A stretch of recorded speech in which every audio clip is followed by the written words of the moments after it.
Hey there.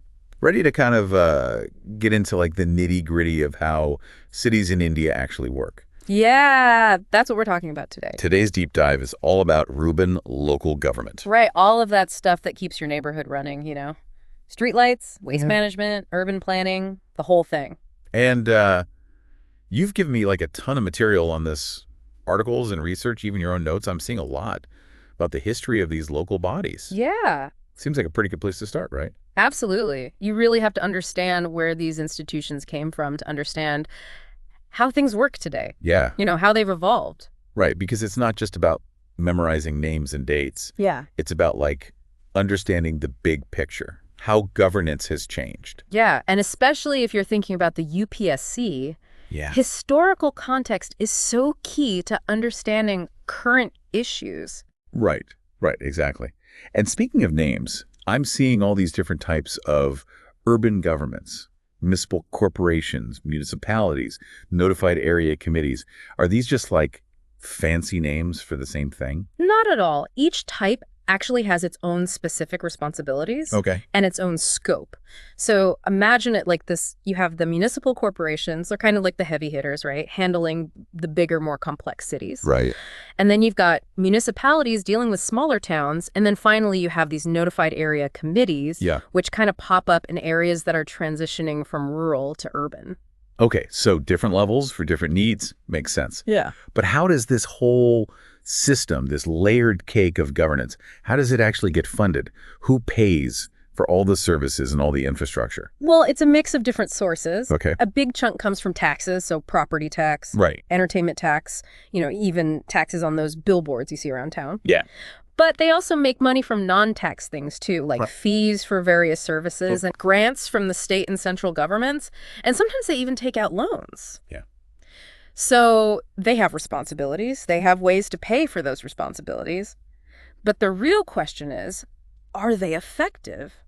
Does this system on the ground deliver for the people? Well, that's the million-dollar question, right? It is. And it's one that any aspiring civil servant, Yeah. especially those prepping for the UPSC, should really be thinking about. Yeah, absolutely. There's a lot of debate on how well these bodies function, but a major turning point was the 74th Amendment Act of 1992. Okay, the 74th Amendment. Yeah, That seems to be like a recurring theme in the stuff you gave me. yeah, it's a big one. Why was this amendment such a big deal? Well, before 1992, these urban bodies, they were basically at the mercy of state governments. Okay. The 74th Amendment, it was a total game changer. It mandated that states actually establish these bodies and gave them significantly more power Right. to, have a say in things like urban planning. Economic development. Basically, it tried to empower local governance and really bring it to the forefront. So more power, at least on paper. But what about in reality? Like, how did things actually change on the ground? Yeah. Well, that's where things get interesting. Okay. And that's where I think your analytical skills really come in, especially for something like the UPSC. While the 74th Amendment was a huge step forward, the reality is that things are more nuanced. Okay. One of the biggest areas of debate is financial autonomy. The amendment wanted these bodies to have more control over their finances.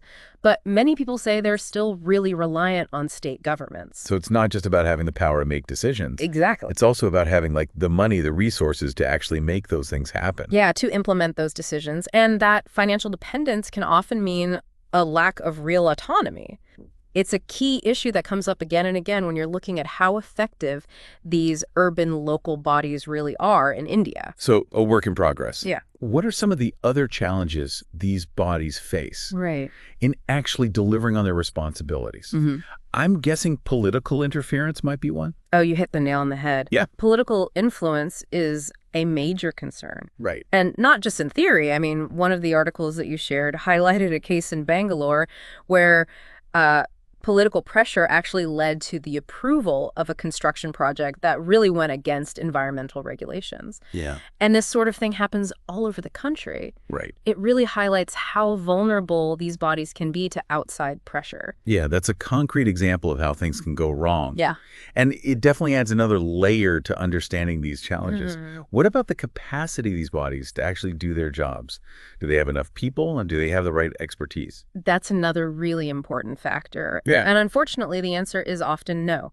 Many urban local bodies struggle with a lack of skilled personnel, particularly in specialized areas like urban planning, engineering, finance. Right.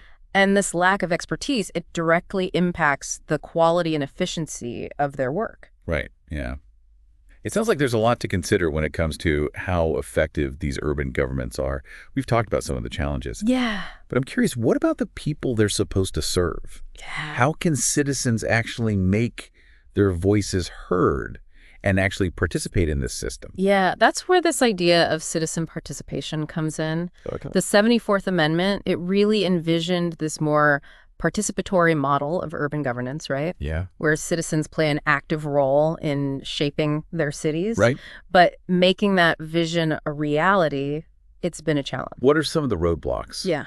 to effective citizen participation? Is it like a lack of awareness? Well, it's a combination of things. I think awareness is definitely one issue. Many people are just simply not aware of their rights. Yeah. Or, all the ways they can get involved with their local government. But there are also systemic issues, too, like bureaucratic procedures can be really complex, and there's often a lack of transparency, in decision-making. And all of this stuff discourages people from actually getting involved. So it's not just about assuming people will participate. Exactly. It's about creating systems and processes that actually empower them to do so. Exactly. That's where things like simplifying procedures, promoting transparency, and making sure there are clear channels for people to give feedback and air their grievances, that becomes absolutely crucial. Yeah. It's really about fostering a sense of ownership. Yeah. When citizens feel like they have a real stake in how their city is run, Right. that's when they're more likely to actually participate Yeah. and hold their elected officials accountable. Makes sense. And for someone like me who's diving deep into all this governance stuff for the UPSC, this is pure gold. Understanding all these little details about citizen participation, the roadblocks, the potential solutions, it's all super valuable. Absolutely. And it's not just about theory. It's about having concrete examples. Right. Case studies that you can actually analyze and learn from. Okay, so speaking of concrete, let's get down to the nitty-gritty. Yeah. What do these urban governments actually do? What are their main responsibilities? Well, think of them as the backbone of your city. Okay. Keeping things running day to day. They handle everything from clean water and sanitation to managing solid waste-building roads. Right. They're responsible for creating a livable city. Right. A functional urban environment. Okay, so the essential services that we often take for granted. Yeah, exactly. What about urban planning? Yeah. That sounds like a huge job. It is. Especially in cities that are growing so quickly. Absolutely. We're talking about zoning regulations, building permits, developing those comprehensive city plans to make sure that growth is sustainable. Right. It's a tough job trying to manage the needs of a growing population, but also thinking about the environment. Right. And making sure that residents still have a good quality of life. It sounds like urban governance is about a lot more than just fixing potholes. Oh, yeah. And collecting garbage. Way more. It's about shaping the city itself. How we live and work. It impacts everything. How we interact with our environment. It really does.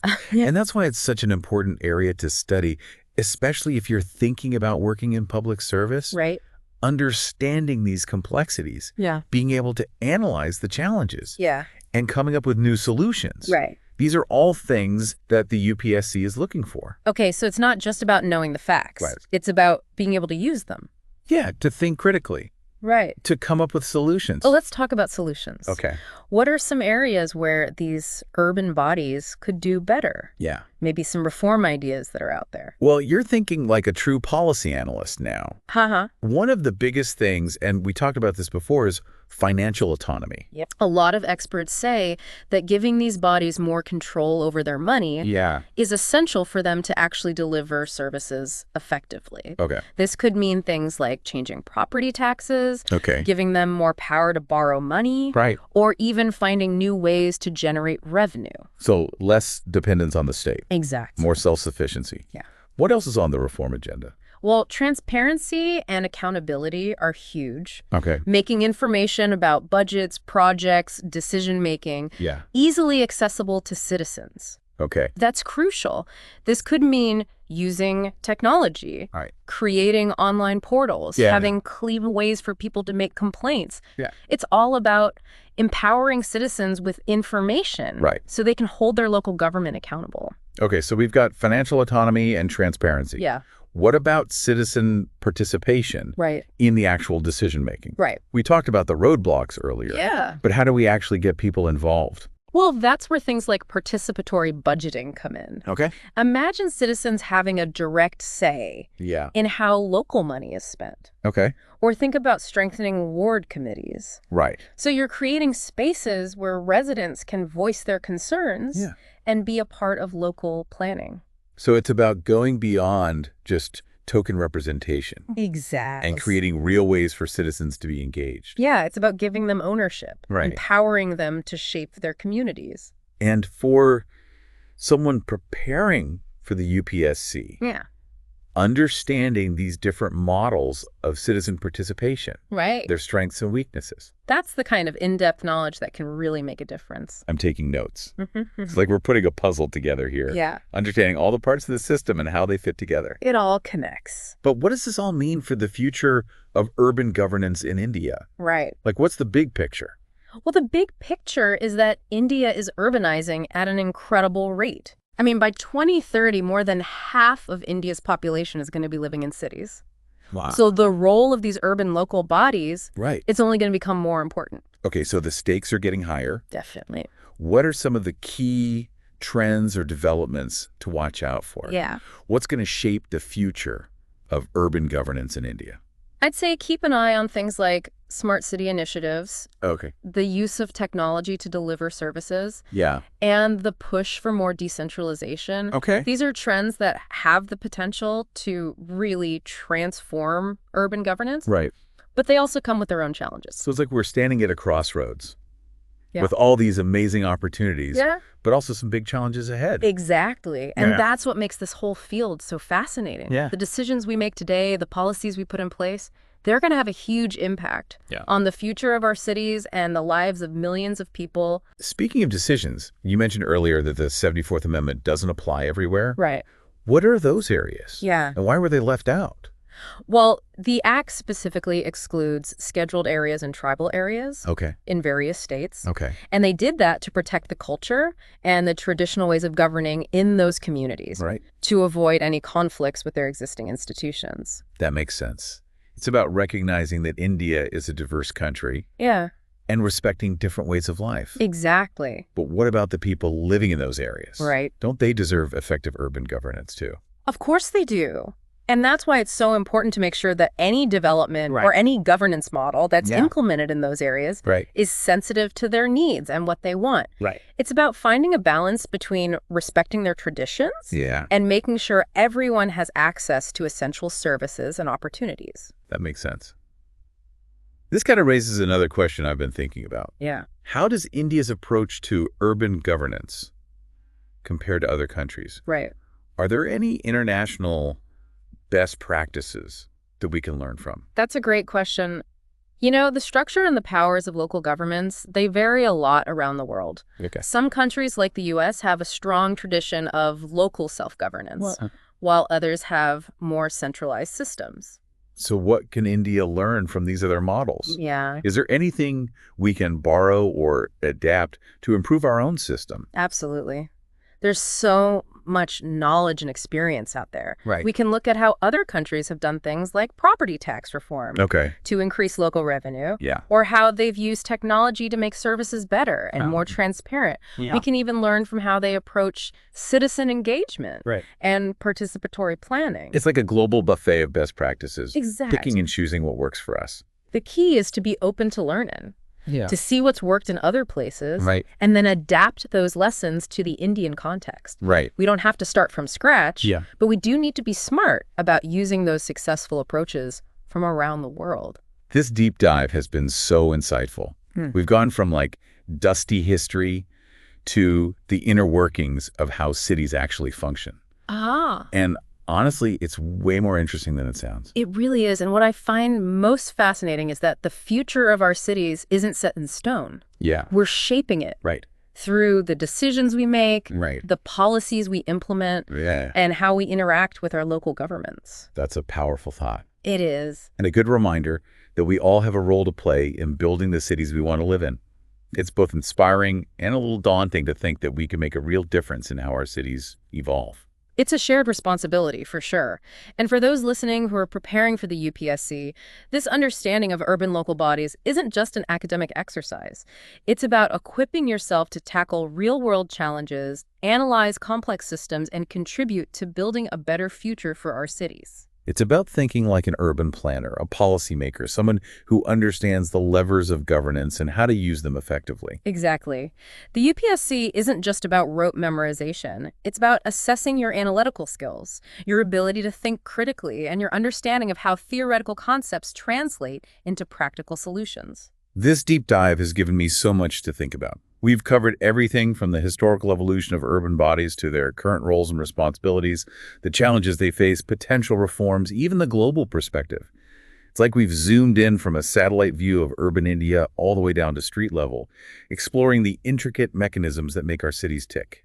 And that's what a deep dive is all about.